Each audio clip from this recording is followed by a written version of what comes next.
La historia no es solo para contarla y conocerla de memoria. La historia nos sirve para interpretarla y nunca repetir los errores cometidos por otros.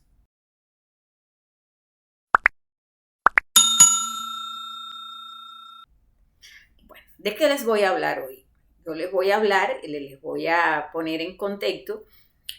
una conversación que hace un tiempo yo tuve con un cubano que vive en la isla, pero estaba de visita en Miami, como está en este momento. Se trata de Guillermo Coco Fariñas,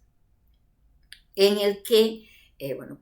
yo le pregunté por varios temas fundamentalmente relacionados con la lucha anticastrista en la isla, en la zona de Escambray, y cómo él, supo de todo lo que allí estaba ocurriendo. Él dice en un artículo que él publicó y que yo también publiqué en La Frontera Transparente, al que ustedes pueden ir si desean y con solo poner en el buscador El Molino, Escambray, van a encontrar muchísima información sobre el tema del Escambray y también sobre esto que habla Guillermo Fariñas con relación a las acciones de bandera negra. Así que esta historia de hoy, que no es solo para contarla y conocerla de memoria, es una historia que yo se la quiero compartir a los jóvenes, a los más jóvenes, para interpretarla y nunca repetir los errores cometidos por otros. En el juego de la inteligencia del mundo contra la contrainteligencia en Cuba, se sabe, se dice, es lo más que encuentras en los buscadores, que la derrota de los grupos anticastristas en el Escambray, en la zona central de Cuba de la isla, en la década del 60 del siglo XX, se logró en gran medida por la dinámica secreta e inescrupulosa de una actividad que realizó allí la unidad del Ministerio del Interior nombrada El Molino. Sí, así mismo, El Molino, una unidad del Ministerio del Interior que operó precisamente en la zona central de Cuba con ese nombre y que estaba ubicada cerca de Santa Clara, pero no en la misma área de ciudad, sino por la carretera que enlaza Santa Clara con la zona del norte, con las regiones del norte. En esa zona, ya fuera de la ciudad, allí estaba el molino. Según cuenta Guillermo Fariñas, él se enteró de ese lugar. Fíjense ustedes, él se enteró de ese lugar cuando él estaba como cadete en una academia militar de la desaparecida Unión Soviética, y él cuenta que el 2 de diciembre de 1983, cuando se conmemoraba el Día de las Fuerzas Armadas de Cuba, los cadetes fueron invitados a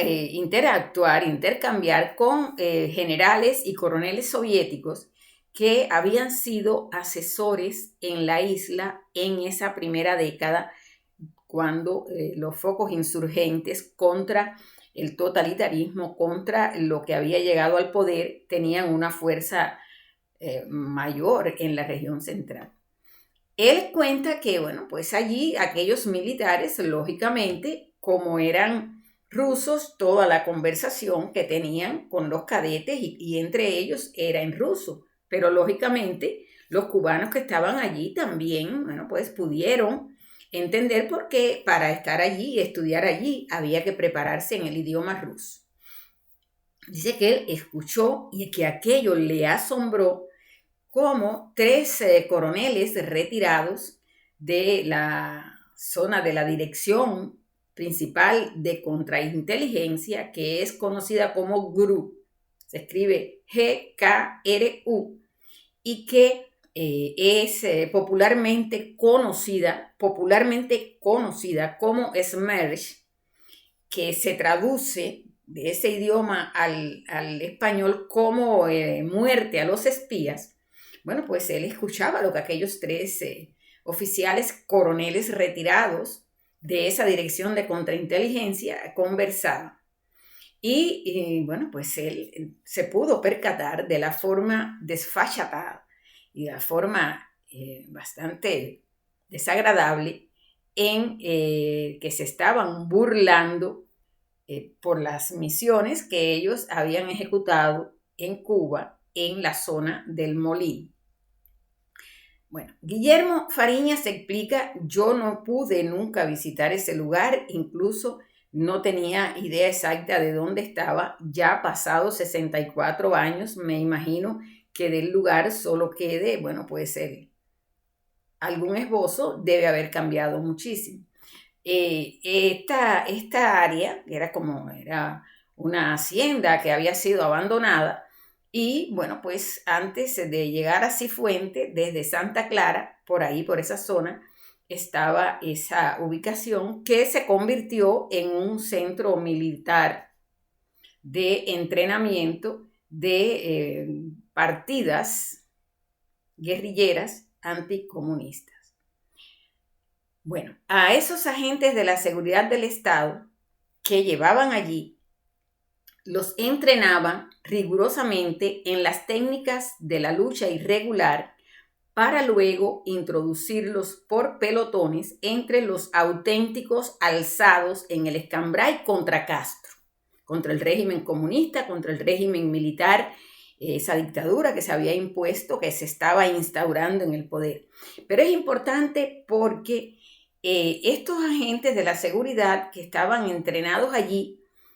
muchos de ellos eran campesinos o residentes en esas zonas, en esos caseríos que quedaban generalmente un poco más cerca del macizo montañoso y que, bueno, pues aceptaban ser entrenados allí para luego ir hacia la zona montañosa y hacia las demás zonas donde estaban operando los grupos de insurgentes. Al frente de ese grupo que se encargaba de preparar a esas decenas de personajes, se encontraban, bueno, pues el teniente, un asesor soviético que era, bueno, pues un tipo entrenado y preparado por la parte soviética, y por la parte cubana, alguien que, bueno, pues alcanzó grado de teniente en ese momento, se llamaba Andrés Leiva Castro, que luego, después de esos 2 años de trabajo allí contra los insurgentes, llegó a general de brigada y a delegado del Ministerio del Interior en toda la provincia de Villa Clara. Y bueno, pues ese mismo señor, Andrés Leiva Castro, luego, a principios de 1990, resultó defenestrado de su cargo tras el sonado caso judicial Ochoa La Guardia. Ya saben la catadura de este individuo, Andrés Leiva Castro. Ya él murió. En este momento que estamos hablando, ya él no existe. Las funciones públicas de los que adiestraban allí en el Molino eran en lo fundamental 3. La primera fue determinar la disposición combativa y de ánimo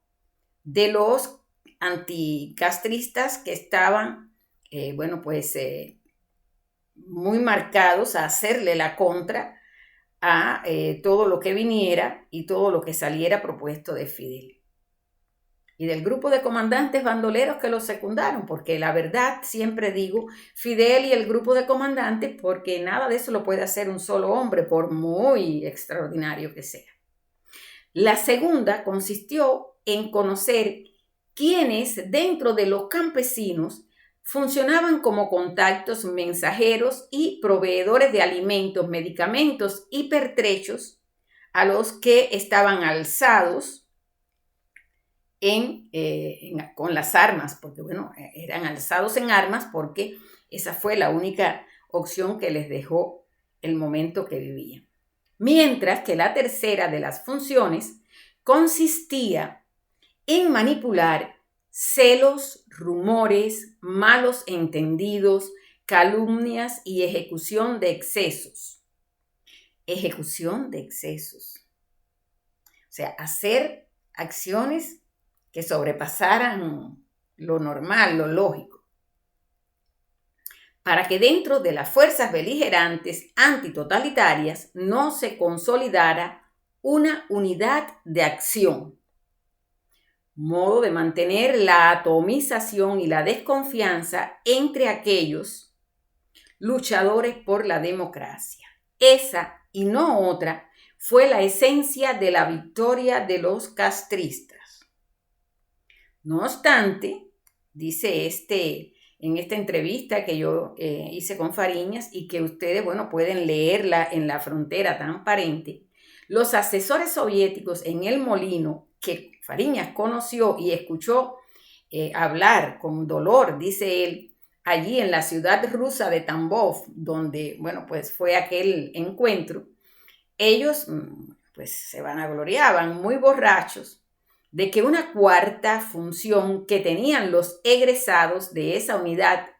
anti-insurgencia consistía en disminuir la simpatía con que contaban los guerrilleros campesinos anticomunistas, a los que se conoce como esta técnica, reducir su base social. Sí, porque esa era la técnica que incluso además de esos que estaban allí en Tambov,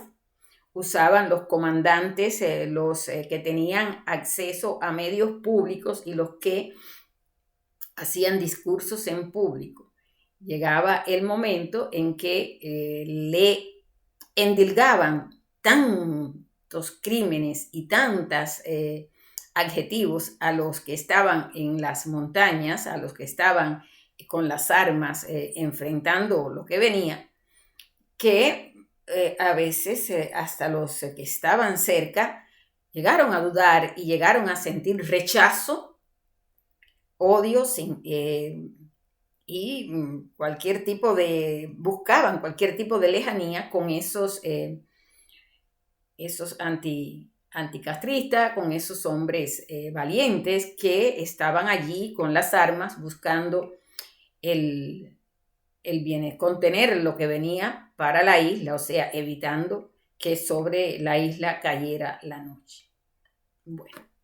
recuerden, reducir la base social, se llamaba esa cuarta operación. Pero, ¿cómo actuaban esos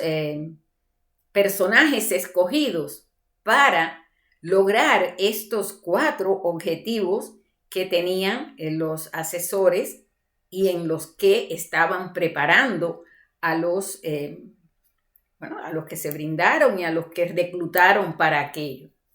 Bueno, pues simplemente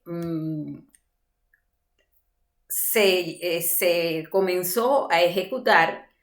o se realizaron acciones de bandera negra.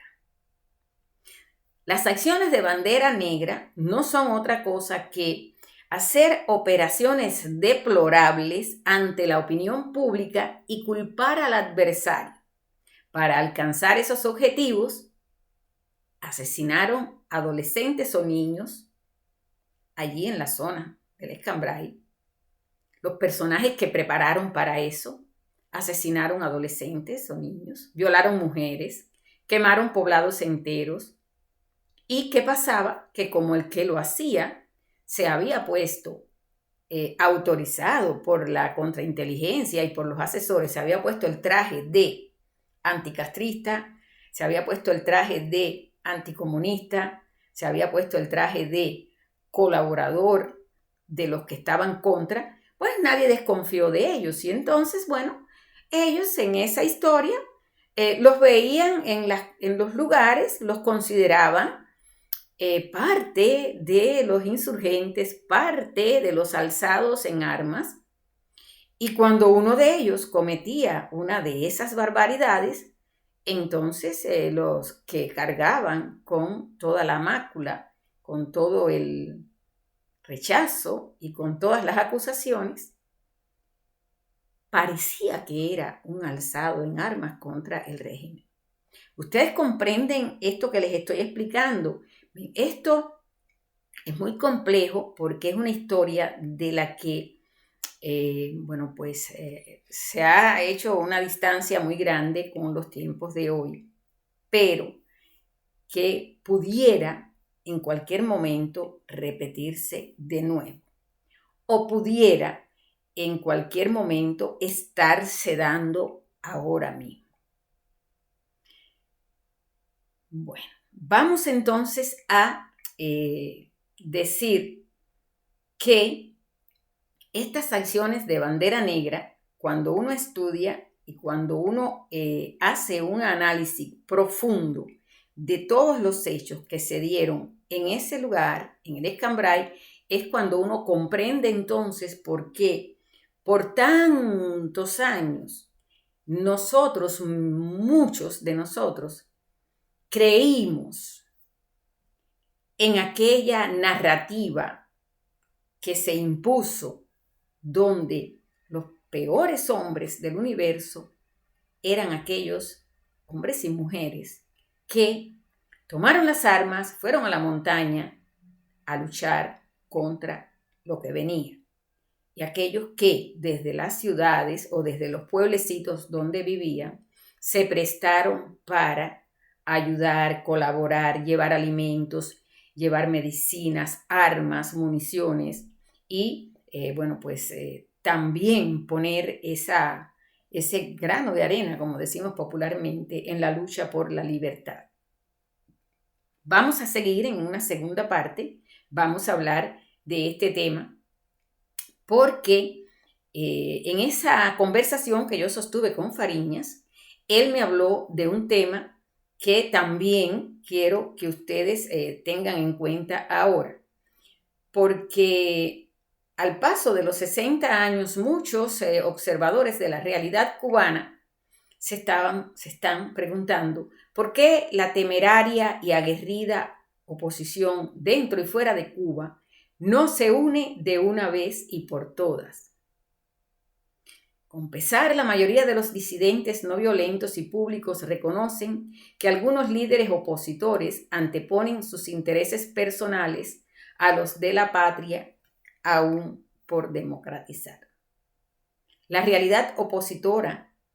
es mucho más compleja de lo que se puede ver a simple vista debido a la existencia de personalidades opositoras con fachadas de oponentes a los continuadores del régimen totalitario de Fidel Castro, que, si son mirados con detenimiento histórico, porque siempre han ido contra toda iniciativa de convergencia unitaria en el seno de la sociedad civil independiente. Muchos graduados del Molino estuvieron presos muchos años como presos políticos históricos, para luego reciclarse cuales exiliados en los Estados Unidos de América, fundamentalmente, y en otras partes como España, México, Canadá, Venezuela, Francia, Panamá, por mencionar algunos de esos lugares. Allí también son divisionistas y buscan toda información útil para el régimen comunista. Aquí los dejo. Recuerden que pueden ir a la Frontera Transparente y allí pueden buscar. Por hoy terminamos esta primera parte, esta historia para contar que, pues como ya dije al principio, es además una historia que debe servirnos para interpretar todo esto que ha ocurrido y no repetir los errores cometidos por otros. Como siempre les pido, compartan, háganselos llegar a sus amigos. Mi aspiración es a tener miles de seguidores, pero por una sola razón, y es que entre más seres escuchen, entre más seres se pongan a pensar a partir de esta propuesta, más claridad vamos a tener en lo que viene.